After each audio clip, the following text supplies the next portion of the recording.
Welcome to our introduction to the Movable Do method to read the music of the math. By reading, we imply some understanding. So, what level of understanding? Reading is not just pronouncing the words. We will not say someone is literate when they repeat words they just heard without understanding them. Yet, that is how many church choirs learn music by hearing music and repeating it.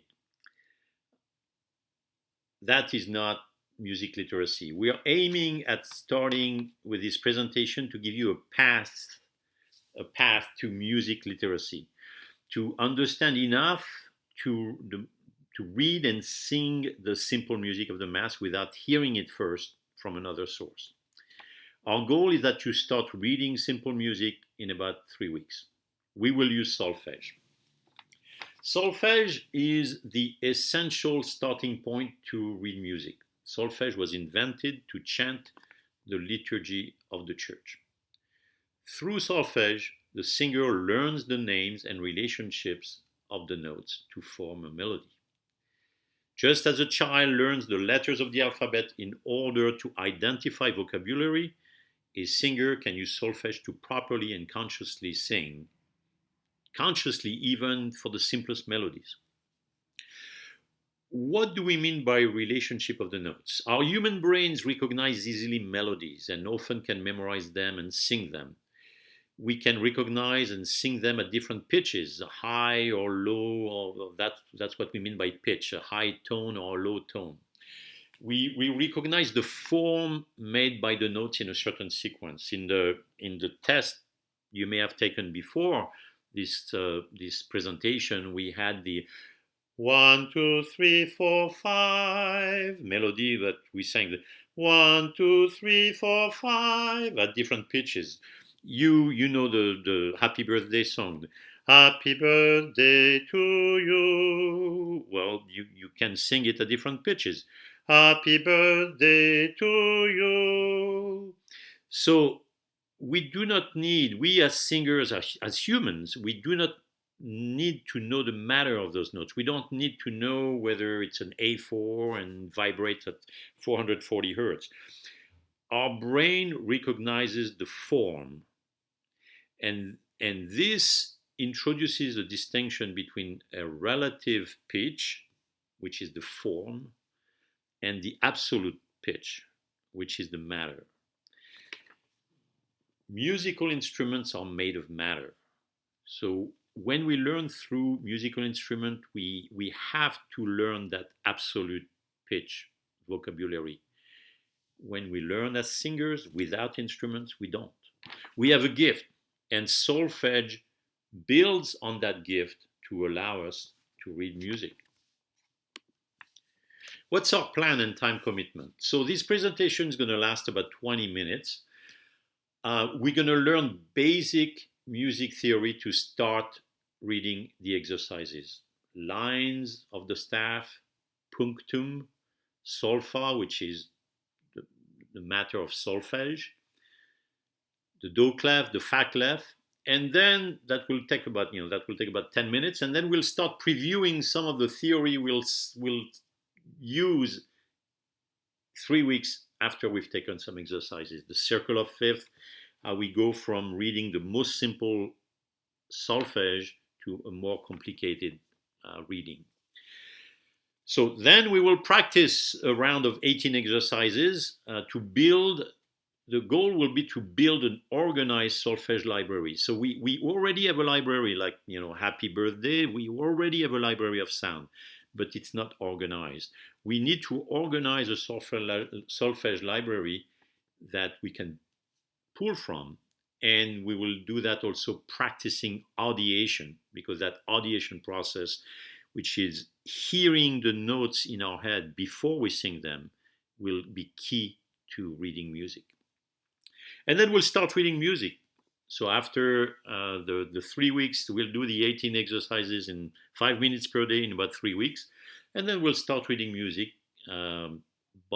continue to build on our library with harder exercises and learn more theory. So we can learn it's a lifetime learning, but we can start really give us a good foundation if we do 5 to 9 more weeks at 5 to 15 minutes per day.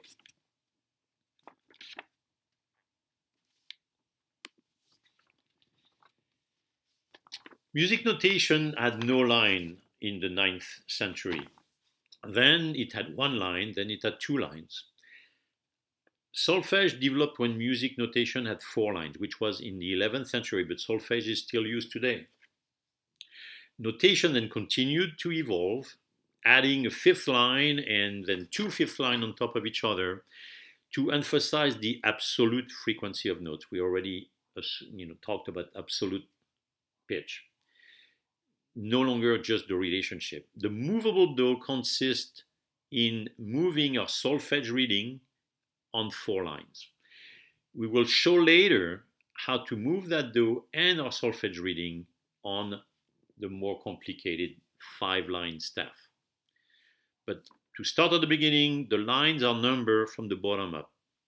Bottom line is line 1, then 2, then 3, and then the top line is line 4.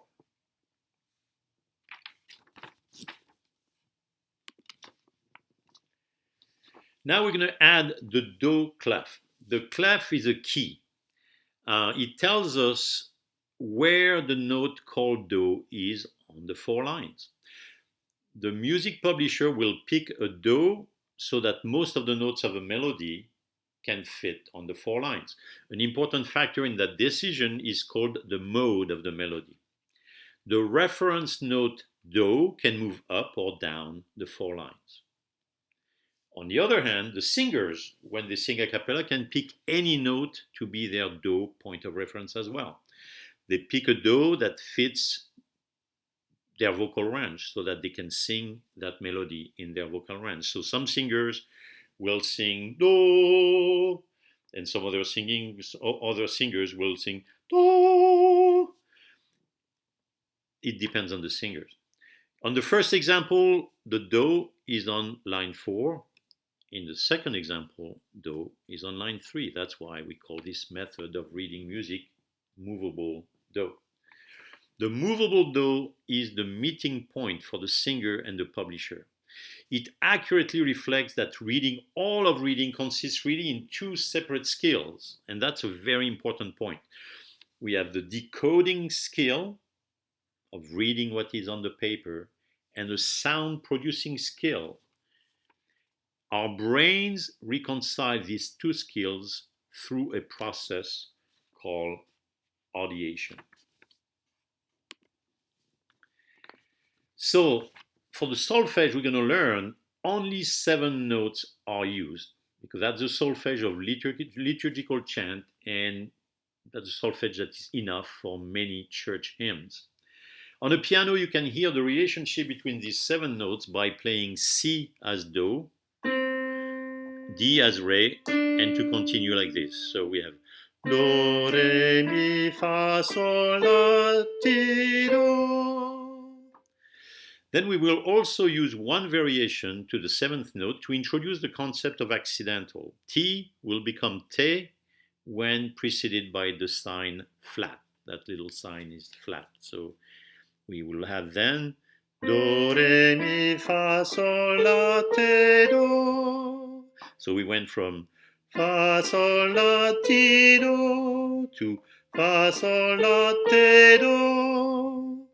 As the music goes up higher or lower, the same patterns repeat. Ti, do, re, mi, fa, sol, etc. And do, ti, la, sol, fa, mi, etc. Now we're going to notice how the 1, 2, 3, 4, 5 pattern we already encountered overlaps with these 7 basic notes. You heard when we did with the te that we had fa, sol, la, te, do. Well, that sounds a lot like do, re, mi, fa, sol. But we also could have sung this as sol, la, ti, do, re. So you see that really when we are talking about 7 notes, there's really only 5 that repeat and overlap. So those 5 notes are really going to be what the 3 weeks of exercise is going to be about, to learn the relationship between those 5 notes. Here, that's pretty much all we have to learn. Well, one more slide. The ledger line.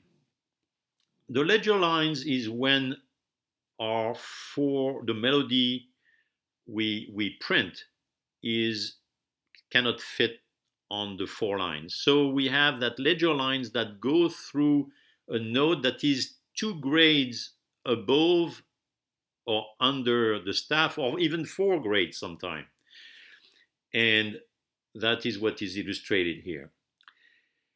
And that introduces us to the fa clef, because when the melody requires for the movable do to be on the ledger line above the staff, then the note fa, which is on the 3rd line on the staff, is used as the visible reference, because we really don't want to have a clef that is outside the staff. So to distinguish them, the fa clef looks different from the do clef, as you see on the little graphic here, where the fa clef looks more like an F, and the C clef looks more like a C. And C on that, in that situation with the do on the ledger line above the staff, we have the same position for fa and for do. So we then use the fa clef as a point of reference.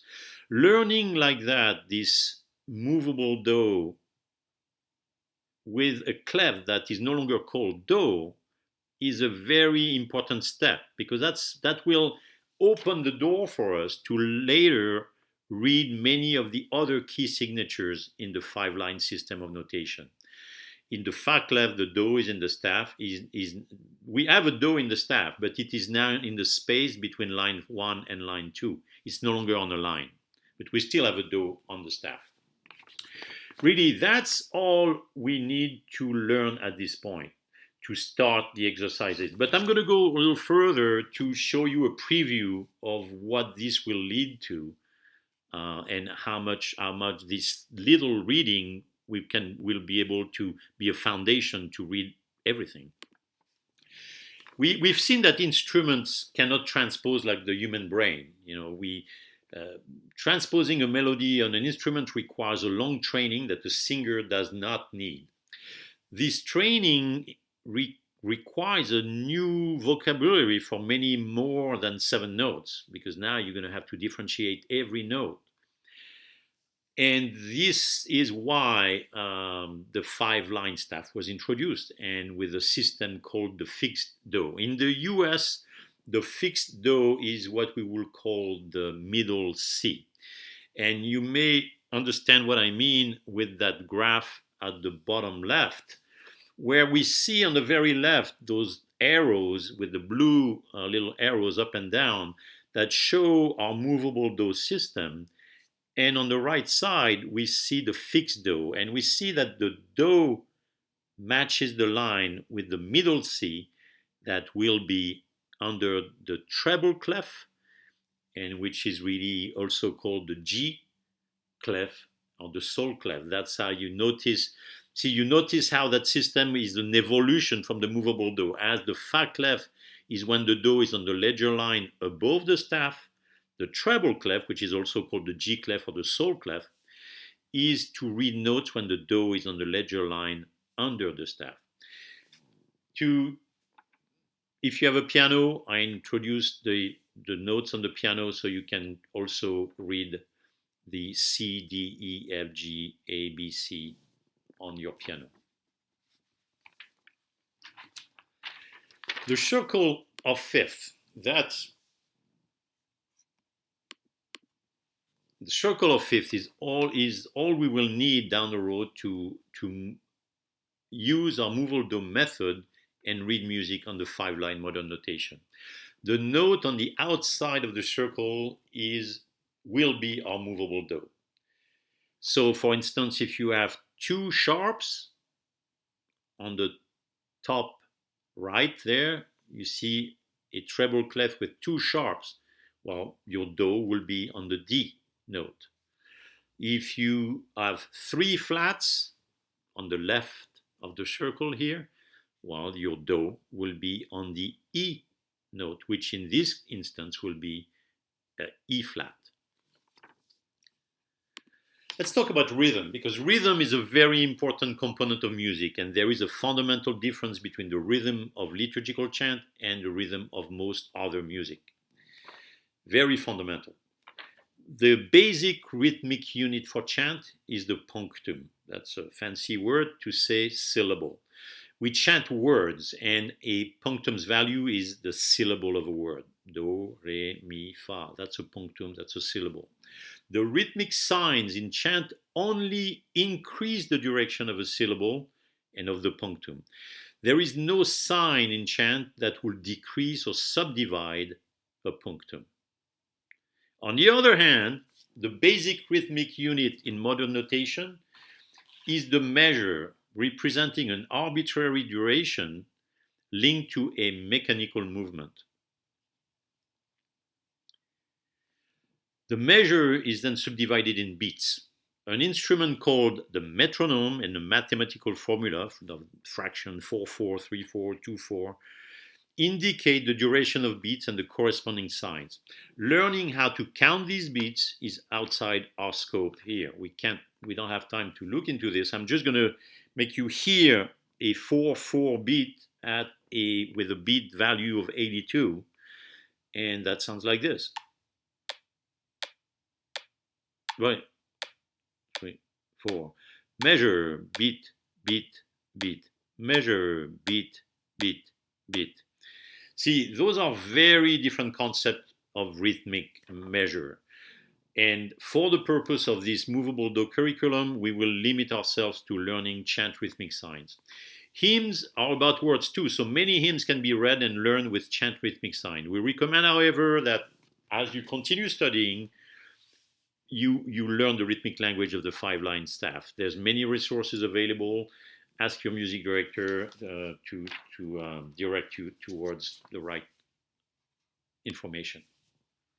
So the only rhythmic signs we will need to start reading music are here. In liturgical chant, individual notes receive the same rhythmic value. Any whether it's a square, a diamond, or a round, will have the value of a syllable of a word. However, notes can be expressed in different ways, very much in the accent of the language, which may affect their relative strength. So the addition of a dot will give you 2 pulses, or the addition of an horizontal epizema, same thing. So instead of having do, you will have do. And in the context of a special num, for instance, a quilisma or a salicus. So those are fancy names, but the quilisma will be read like this. So if you have 3 notes, that are on a line, a space, and a line, instead of having do, re, mi, you will have do, re, mi, and the salicus will be do, re, mi. So those are just extension of our basic unit. The other sign you'll encounter are the flat sign we already saw, the natural sign which cancels the flat sign, and the custos, which is a cue to the first pitch of the next line. So we're going to begin our Movable Do exercise by getting familiar with the most common intervals. So intervals is a term that really I've told you about relationships between the notes. Intervals is another term for that. And the intervals used in music with do in the 3 different positions. Those are the 18 exercises I was talking about. We're going to go through 6 exercises with each position of the do. So for instance, the first one, we have mi, re, do, ti, la, sol, fa, mi, re, do. So we're going to introduce here the interval of the half step and the full step. So we have do, ti, that's a half step. Ti, la, that's a full step. La, sol, full step. Sol, fa, full step. Fa, mi, half step. Mi, re, full step. Re, do, full step. And if I replace the ti by a te, we now have do, te, full step. Te, la, half step. La, sol, full step, etc., etc. And this system is going to move up and down our 4 lines. So the intervals, I'm going to get a little more into it, and that will end our session. The intervals are the distance between two notes. So if you have two notes that are next to each other, the interval is called a second, like do and re, mi and fa, those are called seconds. If one note is in between, so for instance, do and mi, you have the re in between one note, the interval is called the third. If two notes are in between, then it's called the fourth. So you have do and fa, that's a fourth because you have re and mi in between. And if you have three notes in between, like in between do and sol, you have re, mi, fa, then it's called a fifth. Now, we've seen the half step and the full step. If a second or a third interval includes a half step, as indicated above, it is then called a minor second or a minor third. If it does not include a half step, then it is called a major second or a major third. That's it. Now we can start our exercises for 3 weeks, 5 minutes a day. And remember, our objectives is to build an organized library of sounds. And we will build that with those 5 notes, do, re, mi, fa, so, and the intervals between them. And we will also learn to audiate. And audiate again is to use the ears and the mind silently before you use the mouth and the voice. You think the music before you sing it. Thank you very much, and see you very soon.